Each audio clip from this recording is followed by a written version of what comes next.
tem mais notícia exclusiva saindo aqui no Raiz Tricolor e, claro, também no Jornada KTO 1902. O Fluminense segue no seu interesse a Léo Chu, atacante do Seattle Sounders dos Estados Unidos, que passou pelo Grêmio e que por lá, agora, né, nos Estados Unidos, na MLS, já tendo ali uma passagem internacional, dá para dizer assim, já com 24 anos, e há 4 temporadas lá na equipe do Noroeste americano, interessa a equipe do Fluminense. O ponta canhoto, que na última temporada jogou 19 jogos pela equipe americana, fez 1 gol, deu 2 assistências, já é um desejo antigo da equipe do Fluminense, principalmente do Ricardo Correia, que é o chefe do scout do Fluminense. É um jogador que já o atraía lá atrás. E agora, né, lembrando, na última temporada o Fluminense tentou a contratação, não conseguiu efetivamente a contratação do jogador, principalmente por negociações também com o clube, o Seattle Sounders, né, a dificuldade. O jogador e o Fluminense, né, o Léo Chu e o Fluminense no ano passado chegaram a se acertar, a ter tudo alinhado ali para a transferência. O jogador queria vir para o Fluminense, só que o Seattle não aceitou a proposta do Fluminense. A gente acabou não conseguindo apurar qual foi essa proposta feita pelo Fluminense. Mas lá atrás, quando o Léo Chu, em 2021, foi vendido do Grêmio para o Seattle Sounders, o time americano pagou 2,5 milhões de dólares por 80% do Léo Chu. E agora, obviamente, já um pouco mais velho, mas também um pouco mais rodado, porém, sendo um atacante de poucos gols, vale destacar que desde a sua saída do Grêmio, o jogador já jogou ali cerca de 60 jogos e fez apenas 8 gols, não é um dos jogadores com muitos gols, tem dado muitas assistências, né? Isso é bem verdade, principalmente na temporada passada, que foi a grande temporada dele. O Léo Chu fez uma grande temporada em 2023, daí o interesse do Fluminense. Em 2024 já nem tanto. Perdeu a posição ali no meio do ano, a partir de julho, e enfim, de lá para cá pouco jogou, apesar de ter tido um tempo ali também sem jogos de setembro até novembro. A gente traz até mais detalhes para poder falar dele também, inclusive porque essa notícia, ela é uma notícia publicada exclusivamente pelo Jornada KTO 1902, né? Eu e o Lessa que apuramos, em conjunto com o Thiago Brandão, que é um jornalista que escreve para o Território MLS, tá? É uma apuração em trio ali, com cada um apurando com as suas fontes, aquele tipo de apuração que a gente tem certeza, como tudo que sai aqui no Raiz Tricolor e no Jornada, a gente garante isso também, que a gente vai apurar com várias fontes, a gente vai entender e descobrir notícias também que chamem a atenção do torcedor e principalmente nesse momento de negociações, tendo a certeza de que a gente não está só dando... toma aí o que o empresário me disse que o cara está negociando com o Fluminense. Não, peraí, a gente traz, como a gente já trouxe também lá atrás, o Lessa já apura há muito tempo, aqui no Raiz Tricolor também já trouxemos algumas vezes, a última, inclusive, contratação que eu falei aqui de exclusiva, né, na temporada passada, foi a do Gabriel Fuentes, que efetivamente se concretizou. Falei agora do Renato Kaiser, inclusive, ainda sem atualizações, tá, do Renato Kaiser. Estamos no aguardo ainda, né? Já fiz alguns contatos. E nesta segunda-feira, o presidente Mário Bittencourt vai conceder coletiva lá no CT Carlos Castilho, a partir das 11 da manhã. A gente ainda está decidindo que horas a gente vai abrir a live aqui no Raiz Tricolor, no canal do Lessa, mas principalmente no canal 20 e no Jornada KTO 1902. A gente amanhã até teria lá no canal 20 a nossa live beneficente. Vai ficar para terça-feira, né? Pela questão logística de eu ir lá para o Rio e tal. Mas a gente amanhã estará por lá, vai ter transmissão, provavelmente abrindo ali 10 horas ou 10h30, para trocar aquela ideia com vocês antes e depois transmitir a coletiva do Mário Bittencourt. Esperados alguns assuntos, né? Não vou falar aqui o que eu vou ficar perguntando, porque eu sei que tem gente de lá que assiste para poder já ter...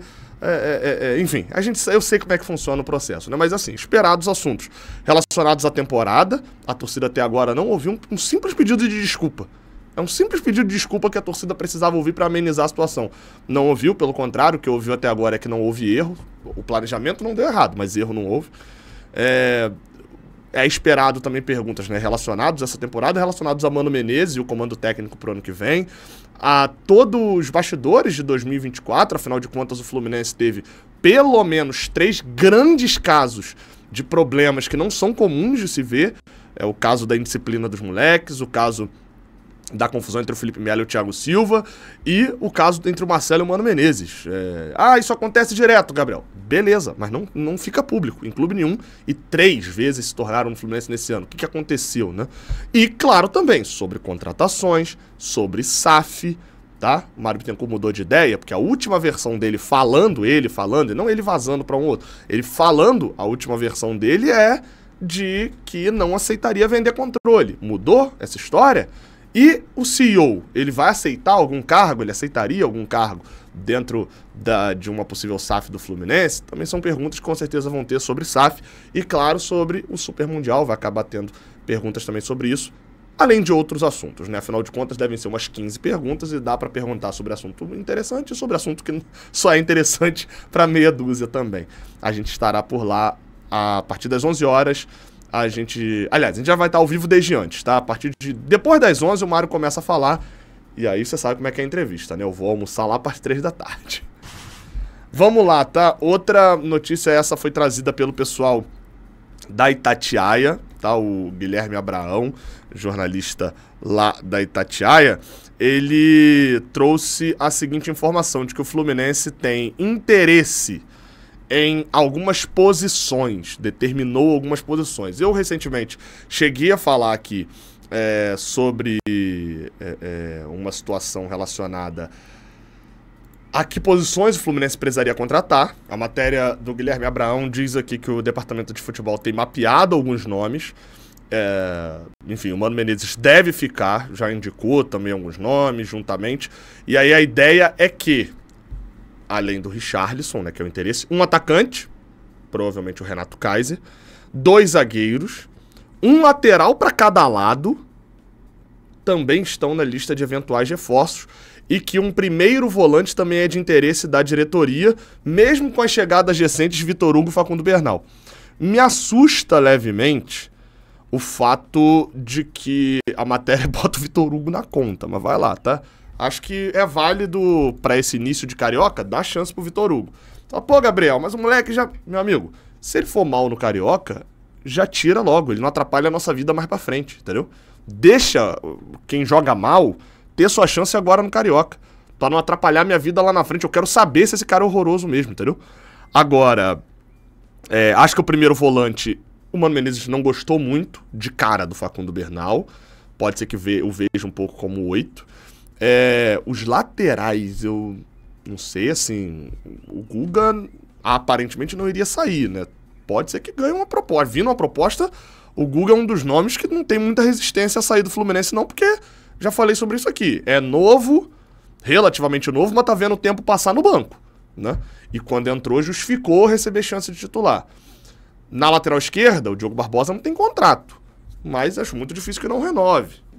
Enfim, né? E aí eu nem falo de Fuentes e Samuel Xavier, porque os dois têm contrato também e vêm sendo titulares. Os 2 zagueiros indicaria possivelmente a saída do Manuel. O Fluminense tem Ignacio, Thiago Santos e Thiago Silva. Mesmo tendo... Se tiver o Manuel, mais 2 zagueiros bate 6, né? Só saindo o Felipe Melo, que é o ideal de se ter num elenco, seriam 6 zagueiros. E esse atacante diz aqui que a saída do John Arias também obriga o Fluminense a buscar uma peça para a posição. E aí o Fluminense está mapeando o mercado sul-americano para poder encontrar um outro jogador parecido com o colombiano. Já falei que discordo disso, acho isso ruim. O Fluminense teria que ter buscado o Arias na virada do ano passado. Porque se o John Arias, que chegou no Fluminense, chegasse agora para substituir o John Arias atual, a gente ia reclamar e achar ruim e ia mandar embora. Por quê? Porque o John Arias de 2021 evoluiu até ganhar chance. Lembre-se, ele era reserva no Carioca de 22. Ele vai ganhando. Aquele time de 22 tinha Cano, Arias e Ganso como reservas. Depois acabam virando titular. Então, assim, o Arias demora quase que um ano entre partidas boas, partidas ruins, oscilando e tal, para poder se tornar o John Arias que é hoje. Então, ir buscar um John Arias agora e querer que ele substitua é a mesma coisa que fizeram com o Bernal. Vai ter problema, porque dificilmente um moleque vai chegar e jogar bem de cara. Então acho que seria um problema. E no final das contas tem o John Kennedy também, né, que é outro que tá saindo. Por sinal, informação boa sobre o John Kennedy aqui, dita pelo GE. Globo, de que o Pachuca só não fechou a contratação ainda por conta do Mundial de Clubes. O Pachuca ontem eliminou o Al-Ahly nos pênaltis, que loucura o jogo, tá 0-0, o Al-Ahly abriu 2-0 nos pênaltis, teve 4 chances de fechar as cobranças, o goleiro do Pachuca pegou, o Al-Ahly, o goleiro do Pachuca pegou e o Pachuca fez o gol, o goleiro do Pachuca pegou e o Pachuca fez o gol. E aí, na verdade teve um desses pênaltis que foi pra fora, mas aí enfim, o Pachuca passou, vai jogar a final com o Real Madrid, e aí só por isso que não foi fechado ainda. Mas as informações que eu tenho é que já tá tudo alinhado, tudo fechado, enfim, não tem mistério nenhum não. O John Kennedy já é, entre aspas, jogador do Pachuca do México mesmo. Só uma última informação sobre o Léo Xu, eu consegui achar aqui no portal Sounders Heart, não, deixa eu ver isso, Sounders at Heart, né? Sounders no coração, né? De que a proposta do Fluminense no ano passado foi de 4 milhões de dólares, tá? Hoje seria em torno de 25 milhões de reais. Lá atrás foi disso. O Léo Xu é um jogador relativamente jovem, dificilmente ia sair por tão pouco. Agora, no caso dessa proposta de agora, o Léo Xu, em vários lugares da internet, dizem que ele tem contrato só até o final desse ano. Eu vi no Transfermarkt que ele tinha contrato até o final do ano que vem, mas que o contrato tinha sido prorrogado agora. Então o que eu entendo, né? E isso aqui não é informação.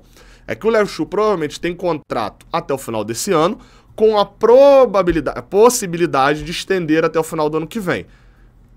Se ele não quiser ficar no Seattle Sounders, ele não estende. Precisa saber na mão de quem que tá essa extensão e essa possibilidade para saber se ele fica pro ano que vem ou não, beleza? Se tiver na mão do time, provavelmente o Fluminense vai ter que gastar uma pratinha com ele, igual teve que fazer com o Antônio Carlos, que tinha uma renovação automática com o Orlando City. O Orlando City fez questão de receber um dinheiro para poder liberar.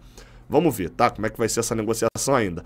Para fechar, o Renato Augusto deu entrevista ao Amazon Prime no intervalo de um jogo da NBA e falou assuntos que tem a ver com o Fluminense. Assim, quer saber, ano que vem, futuro já tá definido? Fica no Flu?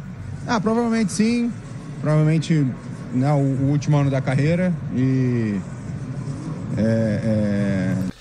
Detalhe, vou pausar aqui só para poder destacar um ponto. O Renato Augusto parece que deu uma informação forte, do nada, numa entrevista pro Amazon Prime, e acho que até ele mesmo deu uma refletida de que o Renato Augusto vai se aposentar no final do ano. Então esse é o último ano da carreira dele, de um grande jogador do Brasil, jogador de Copa do Mundo, titular de Copa do Mundo, né? Vamos ver, cara. Pô, o Renato Augusto é um cara que eu fico muito puto de não ter dado certo, porque eu não consigo ter raiva do Renato Augusto. Eu sei que o cara tá se dedicando, tem vontade, tem profissionalismo, enfim. Deixa eu terminar a entrevista dele.